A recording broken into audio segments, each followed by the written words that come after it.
I'm Dr Zoe Williams. I'm your host for this event, and this is the first virtual event of 2022 of the Bupa Inside Health series. And we had such a great response from customers last year that we're back for more, with more information, tips and guidelines around some of the topical health issues. So today we're focusing on women's health and wellness, and specifically as we get older.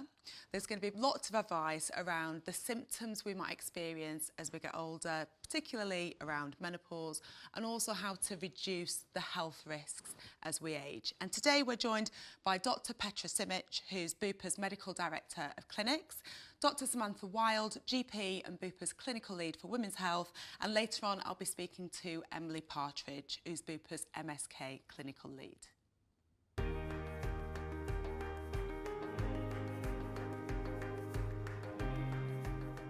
I'm joined now by Sam Wild, who's a qualified GP and the clinical lead on women's health at Bupa.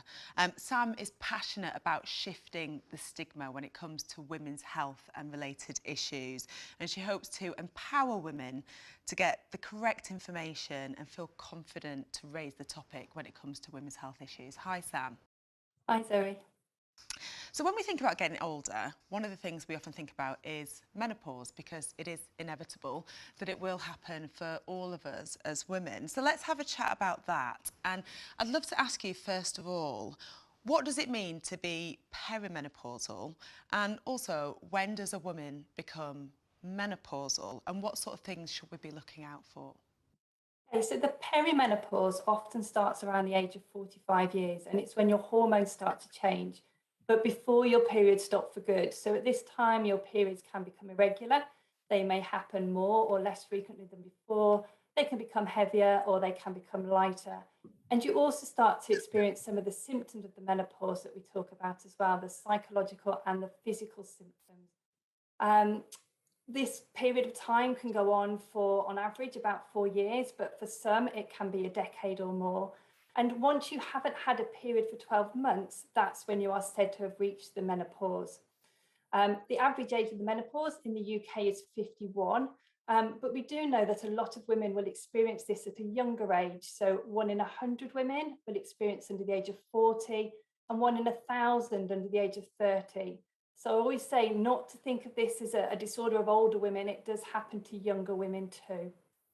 And when thinking about perimenopause, as you said, that can start several years before menopause. So in a minority, 1 in 1,000, that could even be happening in people's 20s. Exactly. Yes, it could be. And so, it always must be on people's radar. We want to encourage women to be very aware of the symptoms, and also the doctors too, so that this can be diagnosed at younger ages. Yeah. So what sort of symptoms should we be looking out for? What are the signs, so that we get to know our own bodies, and if we're looking out for these signs, it means we hopefully will go and seek help at the right time. Yeah, so not everybody will get symptoms. So just to start by saying that, but actually more than 75% of women will. And for some women, the psychological and the physical symptoms can be very debilitating and affect their daily lives. But everybody's experience will vary. And symptoms may only last for a few months, but they can go on for several years. And different symptoms may also come and go. Estrogen protects a number of different systems in our body. So when levels start to drop, that is when we experience symptoms. And we can feel symptoms in our brain, our skin, our bones, our heart, our urinary functions, and our genital area. And they do say on average there's 34 symptoms of the menopause, but I think with it affecting all those different body parts, there's probably many, many more. So to start with, one that I think we all know about is the hot flushes and the night sweats. And these do affect 3 out of every 4 women. But there could be dizziness, palpitations, or lightheadedness associated with these too. And these can occur several times daily, and also at night, causing night sweats. And some women will find that certain foods can trigger them, as well as alcohol. And obviously, if you experience a hot flush when you're at work or if you're out socially, this can be very embarrassing, and it can affect a woman's confidence. And if you wake up several times at night soaked through, then again, this is going to affect your sleep, make you feel very tired the next day, and can affect your functioning. And a lot of women will find that their sleep is disturbed anyway as part of the menopause, even if they aren't waking up at night because of the night sweats, their sleep quality isn't as good as it once was. I've touched on psychological symptoms as well. So these include anxiety, mood swings, irritability, difficulties with memory and concentration. And we often call this brain fog. And women can find that it takes longer for them to complete sort of normal tasks. They feel that they have to keep checking things to see if they've done things properly. And women often talk about feeling an imposter really at work. They feel that they're not up to doing their job anymore. I also see women, as I'm sure you do, thinking that they may be suffering with Alzheimer's or dementia because their brain just isn't working as it once was. And I do reassure women that, you know, having to go and check that they've done something, or forgetting why they've gone into a room to get something, or forgetting words mid-sentence or people's names is all very normal. And, you know, it is part of the menopause and it should improve. And I think you've highlighted there some of the typical symptoms that most people do associate with menopause, you know, especially the hot flushes, insomnia and brain fog. And I know as a GP, those are the things that people are perhaps more likely to come and see me with. But as you said, there are 34 recognised symptoms and probably more. So what are some of the lesser well-known symptoms that people might experience due to the perimenopause and menopause? So a lot of women don't realise that muscle and joint stiffness is very common with sort of aches and pains, and headaches and migraines may also worsen, again affecting their sleep and concentration. Their weight may redistribute, so women may find that they gain weight, particularly around the middle area. And I do reassure women that yes, middle age spread unfortunately does exist, and this is again is all due to the changing hormones. And you can also find that your skin changes as well. So you can get sort of sagging, fine lines and wrinkles. Women may become more prone to acne and also excess hair on the face. Again, all these symptoms do affect their self-confidence and how they feel about themselves. And then really importantly, because of all these skin changes, you can also get vaginal dryness. And this is one of the more taboo symptoms that women just don't talk about. We know that up to 80% of women do suffer with these symptoms, and yet only 8% of women go to their GP about it. And this can result in urinary symptoms, such as more urinary tract infections, incontinence, urgency when you feel you need to suddenly go to the toilet. And again, obviously, it's all going to cause embarrassment and discomfort. And you know, also will affect their sex drive, along with other things that are also affecting them. And there are loads of treatments to treat it as well. So, you know, it really is important, isn't it, that people come forward and share those concerns with their doctor or with a healthcare professional, because we can help. I think just hearing that list, it can be really frightening, can't it? It's not really something we look forward to, the menopause. But there is a lot of help out there. There are a lot of treatments that are available. Please tell us, it's not all doom and gloom, is it? No, it definitely isn't, which is why we encourage women to seek help and support. It can be an incredibly positive time.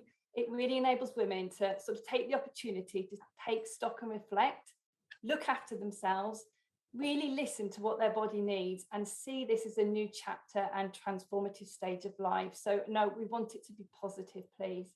Let's go on and talk a little bit about HRT, because whilst, you know, it absolutely is the gold standard treatment for people who have disabling symptoms linked to the menopause, a lot of people are fearful about it, and particularly the links to cancer. But we know that for most people, the benefits of HRT outweigh the risks. So can you talk us through some of the benefits? Of course, so HRT stands for hormone replacement therapy. So obviously we're hoping that replacing the hormones that we once had, that will alleviate or reduce any symptoms that the woman's experiencing. But there are also benefits for a woman's long-term health as well. So HRT is the best treatment for the prevention and also the treatment of osteoporosis, which is thinning of the bones. And so taking HRT has been shown in many, many studies now to improve bone density, and also the risk of fractures occurring. And there's also some evidence that suggests that HRT may help with muscle mass and strength as well. Studies have also shown that women who start HRT within 10 years of the menopause or under the age of 60 have no increased risk or even a trend towards a reduced risk of heart disease, with some of these studies quoting up to 50%. And so this is particularly important for women that suffer with a premature menopause. And HRT can lower your cholesterol levels, which is beneficial for your heart as well. Studies are ongoing, but there's also evidence now that HRT reduces the risk of developing osteoarthritis, type 2 diabetes, dementia, and bowel cancer too. So there's lots and lots of benefits to taking it. So many benefits, but despite that, I guess there will still be some people who choose not to take it, or there are a minority of people who can't take it safely. So are there any sort of natural remedies or alternatives that those people can consider? Yeah, so I'm going to start talking about bioidentical hormones or compounded hormones, because a lot of women ask me about these as they're marketed as being more natural and similar to our own hormones. And they're said that they're specifically tailored to an individual. However, these are man-made in a laboratory, and the National Institute for Health and Care Excellence, what we call NICE, states not to use them as they are unregulated, so their safety and their efficacy is unknown. So the more modern HRT that most doctors now prescribe is derived from yams, which is a root vegetable. And so those hormones are identical to those which we have, and they're said to be body identical. So to start, I always reassure women seeking a more natural approach that that's what we're offering anyway. So yeah, it's natural, it's just coming from a plant. Exactly. Also, a lot of women ask about herbal preparations. Now, there's no good evidence that these are beneficial. However, that doesn't mean that they don't work. It's often just that there's been little research in this area. So Agnus castus, black cohosh, red clover, St. John's wort, they're all preparations that are said to help. But for all of them, there is uncertainty about the appropriate doses, actually how effective they are, the safety profiles, and potential serious interactions with other medications. So it's really important that women do discuss if they are going to take these with their doctor first, just so it can be sort of checked against any other medication that they may be taking. I also would say, though, you've got to remember that even if these preparations are improving your symptoms, they're not going to have the long-term benefits that HRT can have. Cognitive behavioural therapy is something else that we can do. That challenges the way that we think, so it can help with the psychological side of the menopause, but also has been shown to help with hot flushes and night sweats. And so again, I would encourage women to look into this. It can be very useful, and you can learn practical strategies that you can use for the future. There's things like acupuncture and aromatherapy too. Again, there might not be much evidence behind this. It may just be a placebo effect, which helps it to work. But anything that really is going to help a woman to focus on herself, I think, has got to be a good thing. So if it's working, if she's not paying a fortune for it, then absolutely great. I'd encourage her to do that. And alongside all of that, then I must mention lifestyle. It is so important when we are going through the menopause, more than any other time, I think, for a woman, to make sure that we do have a healthy, balanced diet, that we are exercising regularly, we're keeping our stress levels as low as we can, we're not drinking too much alcohol, we're not smoking, and we are trying to get as much sleep as we can as well. I know sometimes that's very difficult when we go through the menopause, but at least allowing ourselves that time in bed and that time to relax.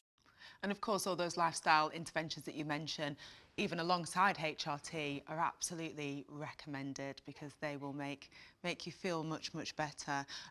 Thinking about HRT and limitations, are there any limitations? So is there a upper age limit at which you can no longer take HRT, or should you be lowering the dose as you get older? There must be an individualized approach, but the guidelines support the notion that for the majority of women starting HRT when they are under 60 years, the benefits of taking HRT usually outweigh any risks. And it's particularly important for those who have had an early menopause due to those long-term health consequences that I talked about. For older women who are otherwise fit and well, they will still get some benefit from taking HRT with regards to symptom relief, but they might not get some of those longer term health benefits. They should, however, get some help with those longer term consequences, such as the genitourinary syndrome, so the vaginal dryness and the urinary consequences. Also, the NICE guidelines are very clear that women can continue to take HRT for as long as the benefit outweigh the risks. So for most healthy women, this could be forever. There is no reason why they have to stop it after 5 years, which is something that was happening a lot in practice in the past. As long as they are assessed on an annual basis, it is absolutely fine for them to continue as long as the benefits continue to outweigh those risks. I think there'll be a lot of people listening to that answer feeling a huge sense of relief, so thank you so much. People might just want to get through the menopause and be done with it, but are you ever really post-menopausal?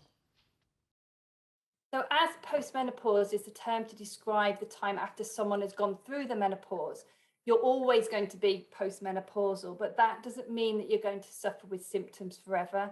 The menopausal symptoms that you've experienced will hopefully lessen with time or go away completely. But due to those lower estrogen levels, you're always going to stay at an increased risk for a number of health conditions such as osteoporosis and heart disease. So it's really important at this time that we do continue to look after ourselves the best that we can. And what do you think about the over-the-counter HRT that's available? So I think it's fantastic that the menopause is being talked about, but unfortunately the headlines and some of the articles that I have read have been a bit misleading. What they are considering is launching a public consultation to make topical vaginal estrogen tablets available over the counter. And this is very different to the systemic HRT that we've been talking about today. So topical estrogen is very good for helping with any local estrogen deficiency symptoms within the vagina. And it's brilliant. It works really, really well. And it's a great proposal that brings us in line with some other countries. But I think we just need to make it clear that this is different. This isn't systemic HRT. So whilst it's a step forward and can manage some symptoms, people shouldn't get their hopes up too much that it's the HRT tablets or patches that often we tend to think of. Exactly. I mean, it's great. We're increasing awareness. It's a first step. But you'll still need to see your GP if you want to talk about HRT. And you know, it's a time that really can be happy and healthy. It's so crucial that women aren't stuck at home suffering in silence, that they do come forward and speak to their GP sooner rather than later and get the treatment that's going to keep them healthy and, you know, not be suffering. Exactly. So research shows that 45% of women have never seen a GP to discuss their menopause. Instead, they tend to ask their family and friends for advice. And it's so important that women are educated and well informed and confident to speak to their GP about their symptoms and to not give up if their medication doesn't suit them the first time. There's plenty of other things that we can try. Sam, and what support is available for people through Bupa? So if you're an insurance customer and you'd like some support around the menopause, you can call our menopause helpline and speak to a menopause trained nurse for advice. It won't affect your policy or your premiums, and you can call as many times as you like. We also have our menopause plan product, which is available for all women as a paid for product. And this is specifically designed to support women through this life stage, to consult with one of our experienced GPs to access HRT if appropriate. And this consists of an initial 45-minute consultation, which can take place either remotely via telephone or video appointment, or face-to-face with one of our GPs who has received additional menopause training. We also have our Women's Health Hub, which is online and hosts a wealth of free information and support for many women's health issues. Sam, that's great. Thank you so much. Thanks, Zoe.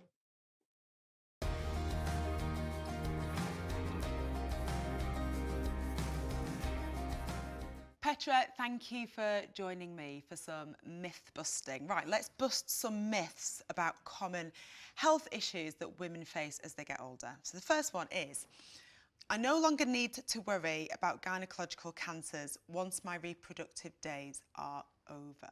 I mean, what a great myth. And what I see often is women come and present quite late with gynecological problems because they've thought, well, my periods have stopped, therefore I don't need to worry about what goes on downstairs. It's one of those we wish was true, but it's not. It's not, unfortunately. Like most other cancers, they're much more common as we get older. And ovarian cancer, for example, it peaks at the age of 75 to 79. So way after your last period. So I think it's important that women understand that just because their periods have stopped and they may have gone through the menopausal symptoms and they're now feeling much more stable, they can't ignore worrying symptoms. So the kind of symptoms they might want to look out for is bleeding after the menopause. That's not what we expect. Changes in the skin, so any new growths or anything that feels uncomfortable or abnormal, even sudden new discharge. These can be signs that there's something untoward. So any new symptoms that are gynecological just because you've been through the menopause actually need more attention rather than less attention. So ovarian cancer gets more common as we get older, endometrial cancer, the same is true, and cervical cancer does get less common, but it's still a risk. Yeah, so cervical cancer kind of bucks that trend. It's the only gynae cancer that is actually peaking in reproductive women. So it peaks at about the age 30 to 35, but it's still vanishingly rare actually compared to other gynae cancers. With things like the amazing cervical screening program and HPV vaccinations, it's becoming even rarer. But anyone that has unexpected bleeding, bleeding after sex, bleeding in between your periods, or bleeding after the menopause definitely needs to get checked out. Thank you. The next one, I'm hoping you've got some good news for us on this one. I can't have a healthy sex life as I get older or after the menopause. What a great question. And it's really important that people feel free to talk about this and discuss it, because having a healthy sex life is really important for lots of people. Not everyone, but for many people it is. And interestingly, there's quite a lot of evidence to suggest plenty of people over 60 are having lots of sex. And actually one of the areas where we saw a rise in sexually transmitted infections before the pandemic was people aged around 60 to 65. So that tells you that people are having healthy sex lives at that point, but they're not thinking about that. Yes. They're not thinking it, but really kind of reassuring that people are being sexually active and with new partners as well, I guess, as they come out of relationships. But they're not thinking about sexually transmitted infection. Actually, they're just as vulnerable as they might have been when younger. They may not need to worry about contraception, but they do need to think about protecting themselves. I think it's important, though, to recognise that having a healthy sex life as you get older takes a little bit more communication, perhaps a little bit more preparation. And if you're finding that sex is painful or difficult for you and or your partner, then it's important to communicate with each other and perhaps talk to a healthcare professional, because there may be simple things that might help, such as using lubricants, possibly hormonal treatment. Even just starting the communication can really help people to get to where they want to in their sex lives. Great, I'm glad we had good news on that one. Do I have to just live with incontinence now and regular UTIs? Well, you'd think so, wouldn't you, for the number of adverts there are about continence products. And actually, there are lots of people with problems with continence, but for many people there are treatments. It just seems that people are a bit too embarrassed to come forward and talk about it. So the first thing to say, there is lots of different types of incontinence. They're not all the same. And because there are different types, so whether it be stress incontinence, so that you might wet yourself if you cough or sneeze, or urge incontinence, that you can't hold your bladder like you, so you need to rush to go to the toilet. They actually have different causes and different treatments. So again, really important that you go and talk to a healthcare professional to try and work out what kind of incontinence you might be suffering from. It may be a case that exercises help, or managing your fluid intake, or the types of things that you drink. Some people need medication. I think one of the things that I notice a lot is there are women that seem to believe having regular urine infections are just a fact of life.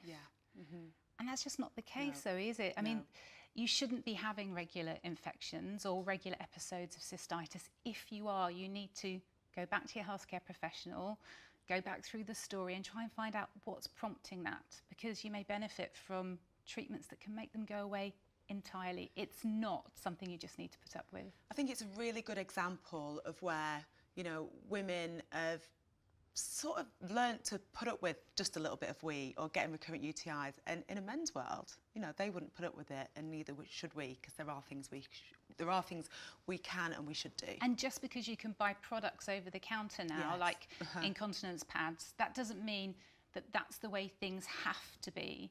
It may be that symptoms could get massively improved with the right kind of treatment. So get over that embarrassment, speak to your doctor or the practice nurse. You'll be amazed what difference you might be able to get.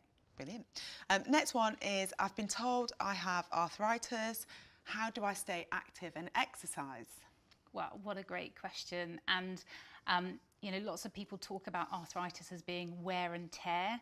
And if you had something at home that was wearing out, whether it be your boiler or your kettle, you'd think you'd stop using it. Mm-hmm. But the human body is entirely different. It's not wear and tear. And we know that arthritis really benefits from staying strong and active. The joints like moving for lubrication. The muscles need to be strong. Good, strong muscles around a joint reduce the pressure in the joint. So if you have been told you have arthritis, then part of the solution is to be more active, to build up your muscles, to get stronger, rather than resting the joint. Resting often leads to muscle weakness, more pain, less range of movement. So it's kind of counterintuitive, but staying strong, moving more, that's the key. I'm nodding quite aggressively because I really, really agree with what you're saying. Absolutely, you know, arthritis movement, although it seems like it might cause pain and it might be a little bit painful initially when you get started, you may need painkillers. It's the treatment, it's going to help things in the long run. Completely, and listening to your body, so getting things started, not overdoing it, but being consistent, small amounts, and building the strength. You know, absolutely. You know, it takes a long time to develop arthritis. Well, it's going to take a while for it to get better too, being patient. Heart disease is a man's issue. I don't need to worry. You know, if only that were true. If only. I think there's a lot of misconceptions around that, not just in the general population, but I think in medicine as well. For a long time, we felt that it was more common in men than women, but actually the evidence suggests we've just been not very good at picking it up in women, and we pick them up later. So I'm not sure why that's happened, but women experience the same levels of heart disease as men, and the same symptoms, so they don't present in any different way, although we don't imagine women to have heart problems in the same way that we do with men. Well, I think we all have that image of a heart attack being probably a white man in a suit at a desk with a bit of a belly who all of a sudden clutches his chest in absolute agony and collapses to the floor. And that's not actually typically how heart attacks present in men or women. No, and when I come to think of it, I can't think of an example of seeing on the screen a woman having a heart attack. But it is, you know, the biggest killer of women as well as the biggest killer of men, ischemic heart disease. Absolutely. I think there's a misconception that a heart attack is a big single episode like that, or heart disease is, and that chest pain is a severe pain that you know is really bad. My experience is that for most people it's a chest tightness, a heaviness, a discomfort, comes on exertion normally, can be associated with feeling sick, sweaty, short of breath, pain up into your jaw or arm, and that's no different whether you be a man or a woman. And they're symptoms people need to really be aware of. Shortness of breath, I think, is really important. People don't link that with their heart. They think about lungs or fitness, and and I think a reduction all of a sudden in exercise tolerance. You know, you used to be able to walk up a hill with no problem. Now you start to get symptoms, whether it be any of those things, or dizziness, you know, something that should alert you to there potentially being a problem with the heart as well. Absolutely. So any of these symptoms, if they've been going on for a while, you know, go and speak to your GP, have a chat about it. But should any of these things happen when you're at rest, should they all happen together, it's one of those few cases where it's time to call an ambulance and get checked out. It's better to be safe than sorry, and they can do all the checks, and paramedics can, to make sure that you're safe and fine. Brilliant. Thank you so much. Good myth busting.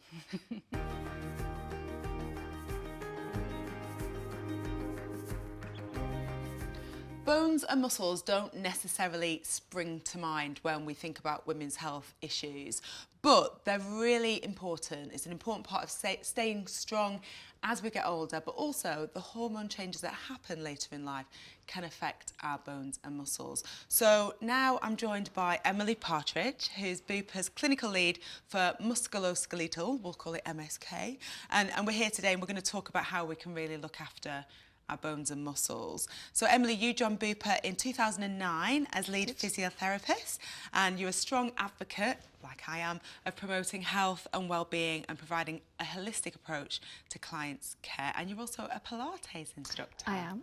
Busy? Yes, very busy. Okay, so let's get into it. Let's start with bone health. So your bone mass, which is the density of your bones, naturally starts to decline from your 40s really onwards. And this can accelerate actually when we approach and reach menopause. Is that true? It is, Zoe. So our bones are a living tissue that constantly regenerates. So it's a mesh of proteins and minerals. Some cells are building up the bone, some are breaking it down, and then it's got your hard outer layer. Our bones are at their strongest when we're in our late 20s, early 30s, and then from about the age of about 35 to 40, they just start to degenerate a little bit quicker. That's perfectly normal. So what it means there is that more cells are breaking down the bone than building it up. Natural aging process.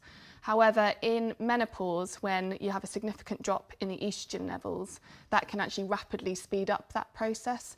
And what you end up with potentially is a lower than normal bone density, which is something that's called osteopenia. And then if osteopenia gets worse, it goes beyond that, that's when we have the condition that people may have heard of, osteoporosis. Yes, absolutely. So osteoporosis is a disease where your bone density is significantly lower than normal from what, the age that you'd expect it to be. So what happens then is your bones become quite brittle and weak, and potentially there's more risk of fracturing your bone. So are there any signs then that we can look out for if this is something we're concerned about? Yeah, so it's an interesting one because the early stages of bone density loss, you don't necessarily get any symptoms. The main one that I look out for, which would ring alarm bells for me if I had someone coming into my clinic, for example, would be if they'd had a fracture of their bone where the mechanism of injury didn't quite fit the severity of injury. So it could be potentially quite a minor fall and they've broken their wrist, for example. So if someone came in with that, I'd be starting to think, oh, do we need to have a look at their bone density? So an osteoporotic fracture is often one of the first signs of osteoporosis that someone will notice. You can fracture any bone in your body from an osteoporotic fracture. However, the main ones are your hips, the vertebrae, so the bones in your back, or your wrist. Right. If you have an osteoporotic fracture of your hip, you'd know about it. It would be very painful. You potentially couldn't weight bear through your leg, you couldn't move it. At the other end of the spectrum, you can get osteoporotic fractures of your vertebrae that you wouldn't notice.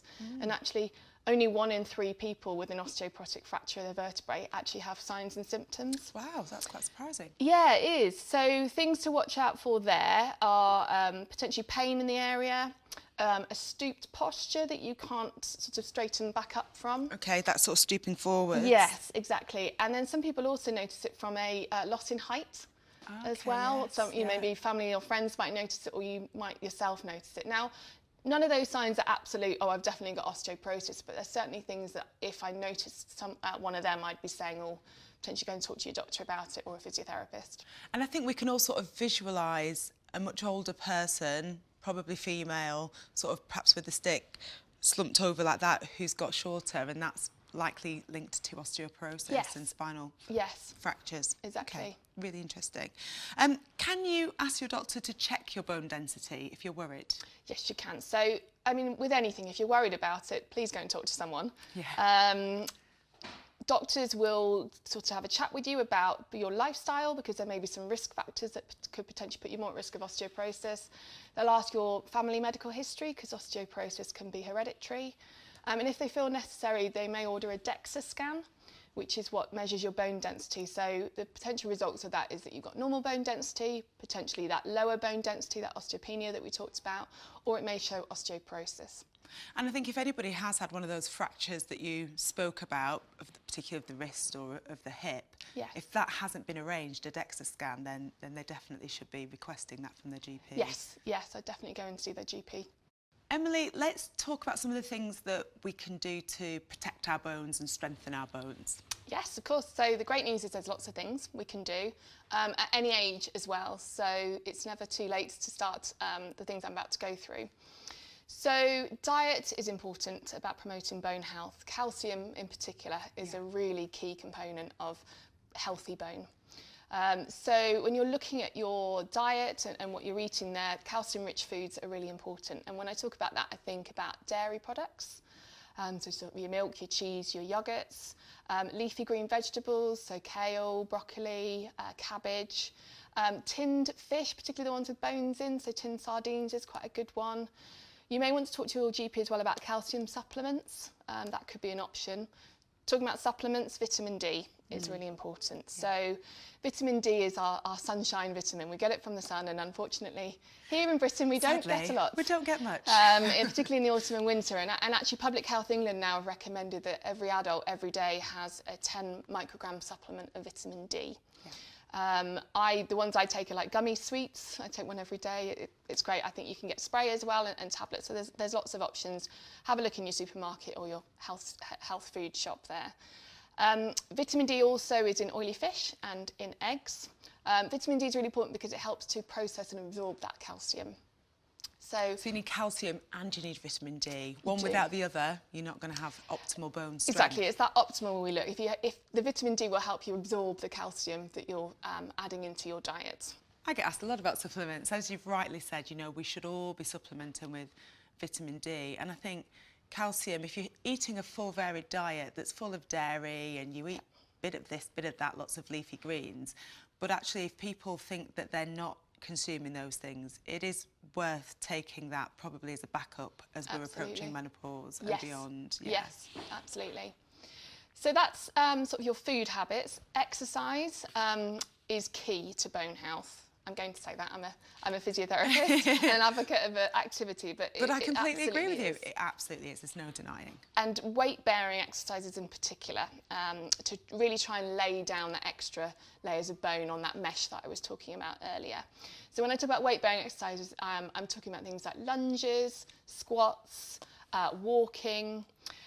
Jogging is one. I would just caveat that if you have been diagnosed with osteoporosis, you likely want to avoid those high impact exercises where actually you're putting a lot of sort of jolting through the bone. So I'd err on the side of caution there and go more for walking. But if this is more about preventing loss of bone, then definitely jogging's a great one that you can do as well. Because anything that puts that force through the bone, that jolts the bone, stimulates those cells that produce more bone that you spoke about earlier, doesn't it? So we're trying to get the more cells building up the bone rather than the cells that are breaking it back down. Weight is important, so that, you know, maintaining an ideal weight. We don't want too much weight being put through. So, you know, talking to GP, pharmacists, there's lots of support out there about maintaining a healthy weight. Obviously, the healthy balance of diet that we talked about and the exercise will help to keep your weight at a healthy level too. There are links with smoking and osteoporosis. It can increase the risk of osteoporosis. And the same with alcohol as well. So if you consume more than 3 units of alcohol a day, that can increase your risk of osteoporosis too. Wow. So again, things to get support on if you know, that might be something that you need to control a little bit more. And then lastly, talking to your GP about HRT as well. If you are, you know, you think you're about to start the menopause or going through it, then absolutely have those conversations to try and replace those levels of estrogen. Absolutely. And the other thing to mention is muscles. So we've spoken about bones, and actually anything that strengthens your muscles will also strengthen your bones and vice versa. Exactly. So let's talk a little bit now about muscle mass and core strength as well. Yes. It might seem strange to talk about this in women's health, but it really is so important, isn't it? Absolutely. So just as important to keep our muscles nice and strong as our bones nice and strong, again at any age. Our muscle mass actually starts to decline from about the age of 50. So the more we can do before that age, the better. But also if you're starting exercise after 50, that's great. It's going to minimise that loss of muscle mass. So many benefits to the exercising. As we've talked about, you know, the bone health is definitely a great thing from an exercise perspective. But also muscles, if they're nice and strong, they're going to keep you mobile. They're going to keep you nice and stable and your balance good as well. We talked before about osteoporotic fractures. we want to try and reduce that risk of falling. So if you're nice and strong and your balance is good, that's less likely to happen. There's so many other benefits as well, things you may not think about straight away with muscles. So there are studies now that have shown a real link between good muscle mass and an effective immune system. You've got energy boost, you know, improving your mood, which again, when we talked about menopause, you know, sometimes there can be low mood, there can be brain fog as well. So exercise actually helps you to focus the mind and really be present in that moment. Other things are, if you exercise well, your sleeping patterns tend to be good as well, and we all like a good night's sleep. That has so many benefits to it. So yeah, those more subtle benefits as well as keeping you moving. And there are even more benefits to muscles. You know, they're metabolically active, they help our body combat stress. Yes. And they're burning calories. The more you have, the more calories you're burning without even trying, even when you're sleeping. Yes. So lots of benefits there. And it goes way beyond being mobile, because muscle strength also supports you in lots of other ways, like we've said. Yeah. And it's quite empowering, I think, to get stronger as we're getting older, and a lot of these changes to our body that are outside of our control. Getting stronger and building new muscle can just make us feel really good about ourselves. Absolutely.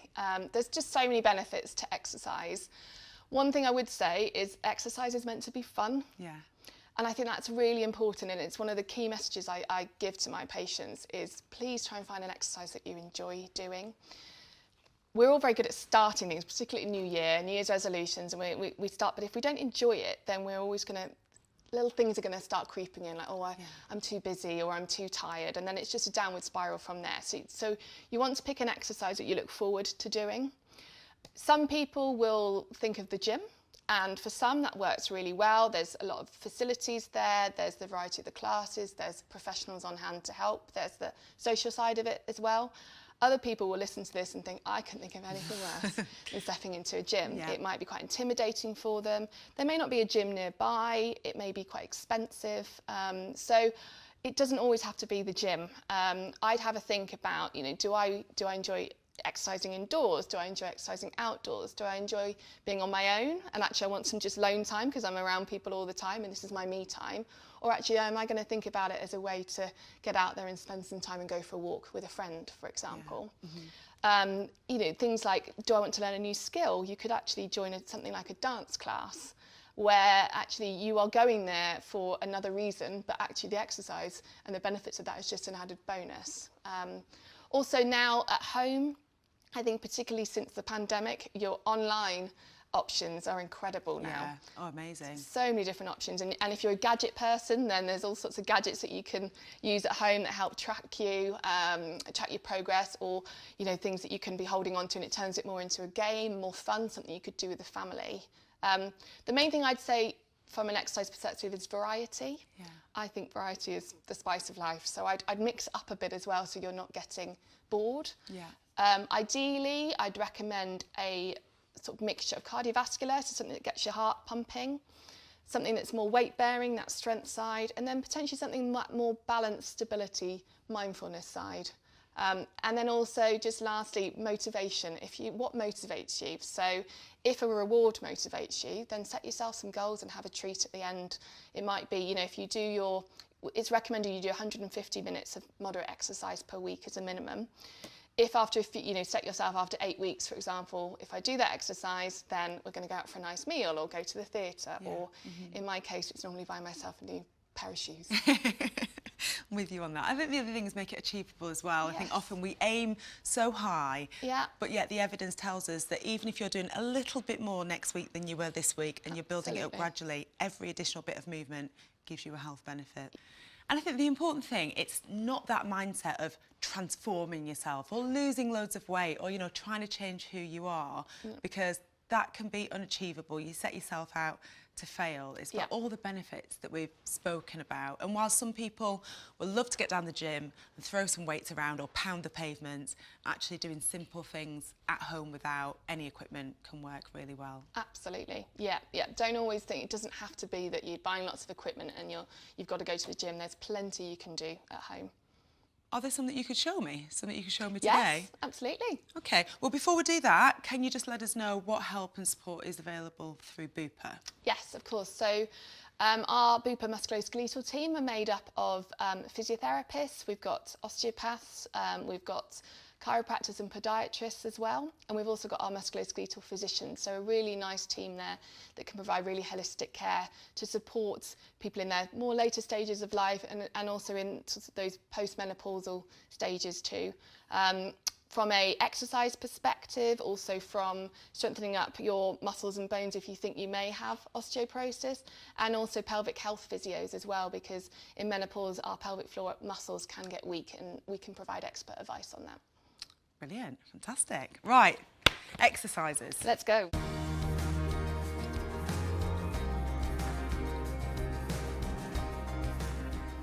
Okay, so we're going to go through 4 really simple exercises that you can easily fit into your daily routine. Minimal equipment required, and we've just got some cans of food here. I've got some small water bottles, potentially a chair and a wall as well. I happen to be in my gym lycra outfit today. As you can see, Zoe's in her normal clothes. That's absolutely fine. Still, even wearing my heels. Exactly, more of Why a not? challenge. Okay, so the exercises are upper and lower body exercises, so a really nice overall workout. Some weight bearing in there, as we talked about earlier, about the benefits of having weight going through your bones, and also some strength exercises too. Okay, so number 1 is a squat. So Zoe here is going for the harder version. She's got weights in her hand, she's not supported at all, and she's just bending her knees and then driving through her heels as she comes back up and squeezing her buttock muscles together. So it's strengthening up your quads at the front, your glutes, which are your buttock muscles at the back. If you've got any problems potentially with balance, if you're a little bit nervous, you could do it with a chair in front of you. You could have your kitchen sink, kitchen worktop in front of you. And what you're doing there is just, again, going down and then coming back up again. So we want feet facing forwards, knees going in the same direction as your feet.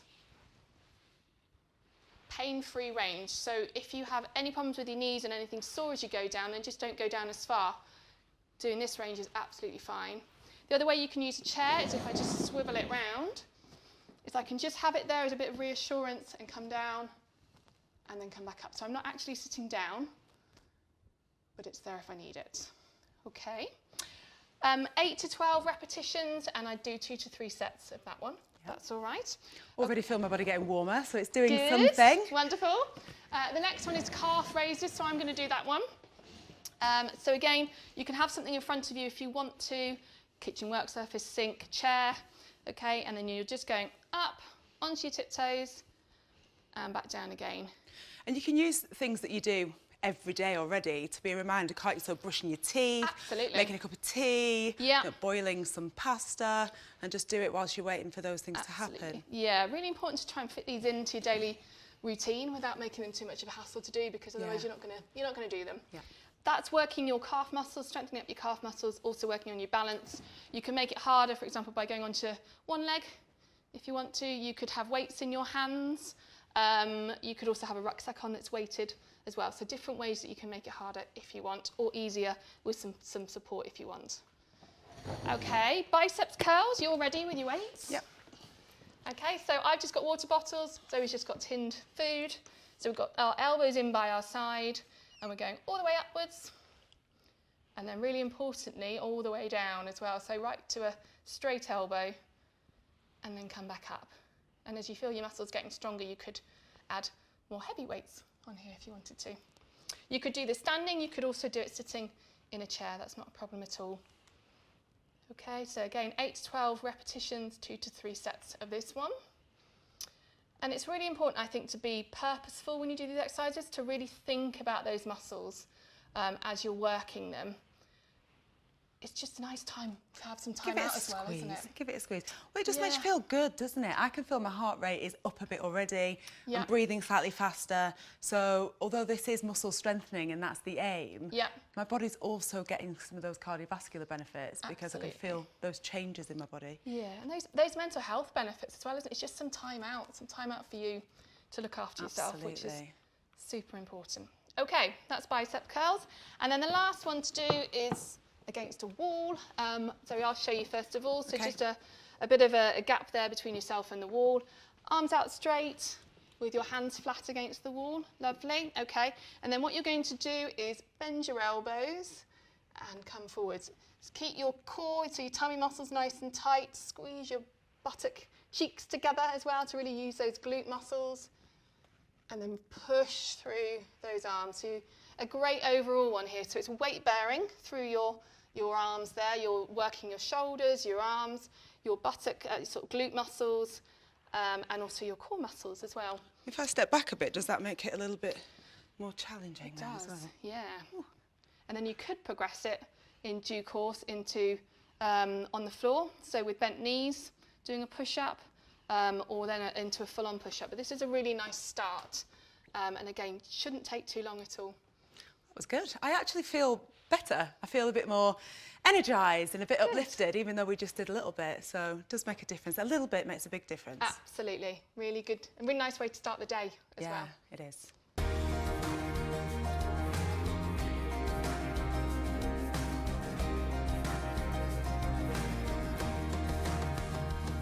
We've had hundreds of questions submitted prior to this event by you, the customers. So we're going to run through some of the top questions now with Petra. So the first one's about perimenopause. Really good question. Do you need contraception at this stage? And if you do, what's most suitable? Great question, and I guess there's lots of answers, which is it depends. So it really depends on your age and where you are in the process of your periods, either being present or stopping. So as a rule of thumb, between 40 and 50, if you've not had a period for a year, you can consider you don't need contraception. But if that's not the case, then you do. For some women, using something like the Mirena coil has great benefits because it provides contraception, but also an element that can be used for HRT. So you can add estrogen to that and you've got your HRT and contraception all together. For some women in that age bracket, using the combined contraceptive pill is a great way to manage their contraception, and the estrogen you get with that also provides a degree of HRT.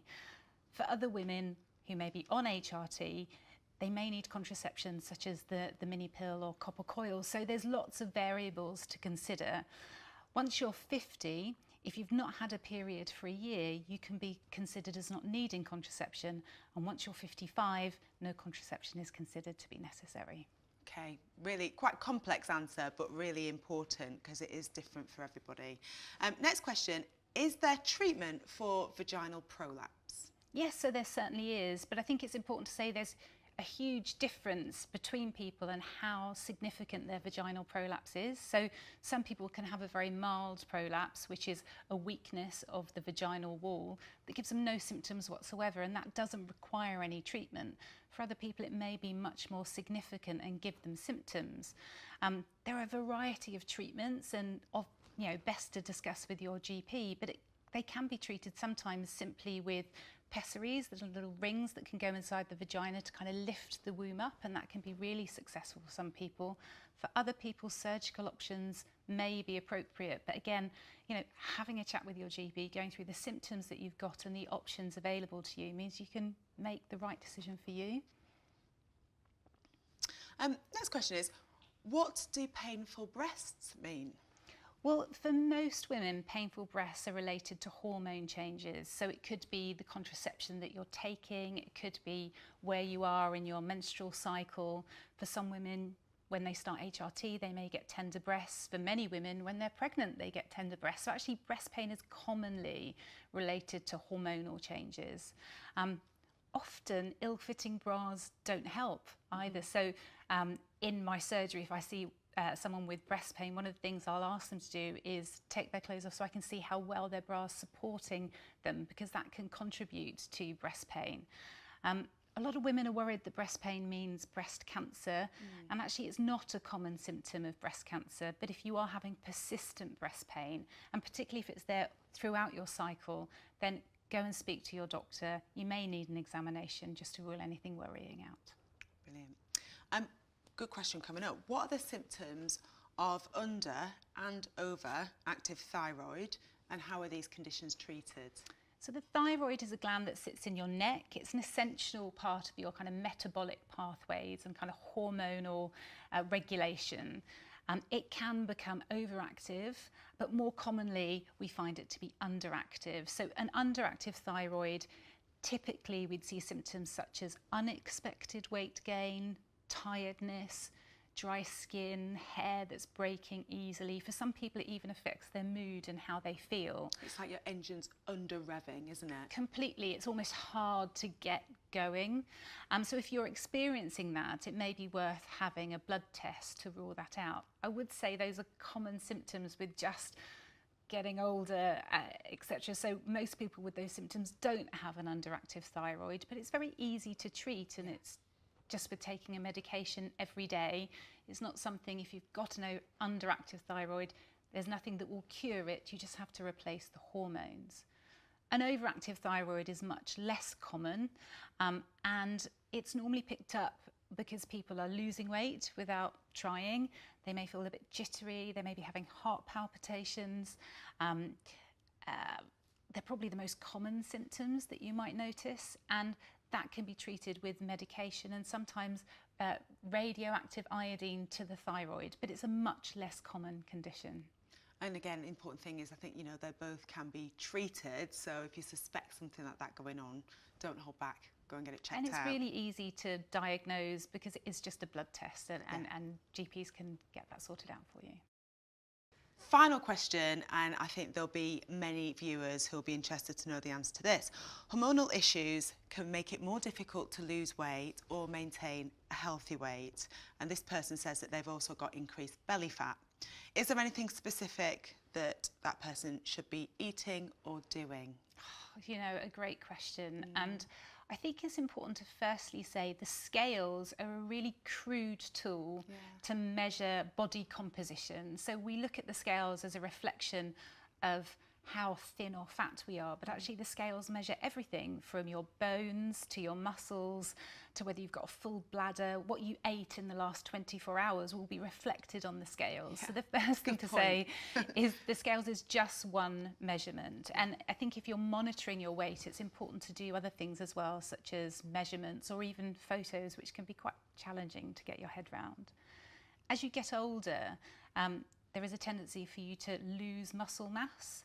And muscles are great because they burn loads of energy, even when you're sleeping. So the smaller your muscles are, the less energy that you use up. But most people don't reduce how much they eat as they get older or as their muscles get smaller. So if you want to maintain a healthy weight, a really important thing is, firstly, make sure that you're keeping strong and keeping active.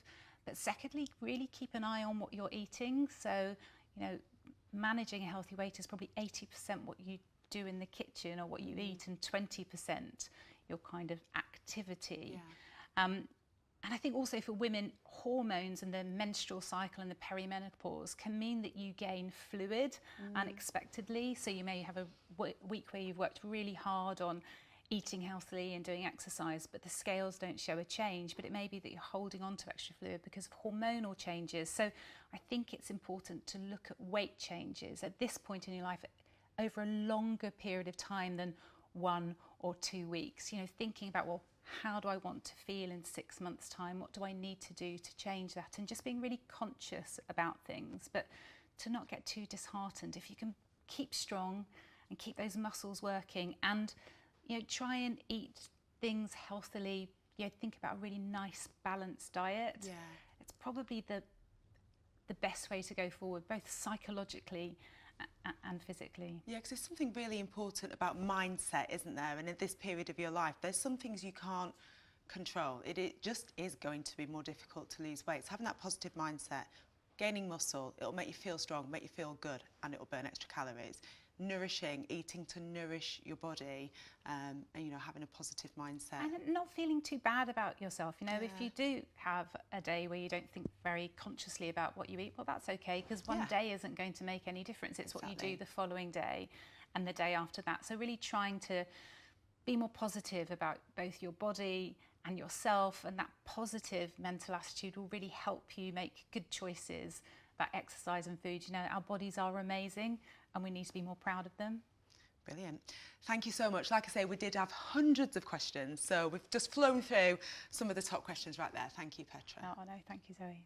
Sadly, that is all we have time for today. So thank you to Petra, Sam and Emily for all of their valuable advice on this really important topic.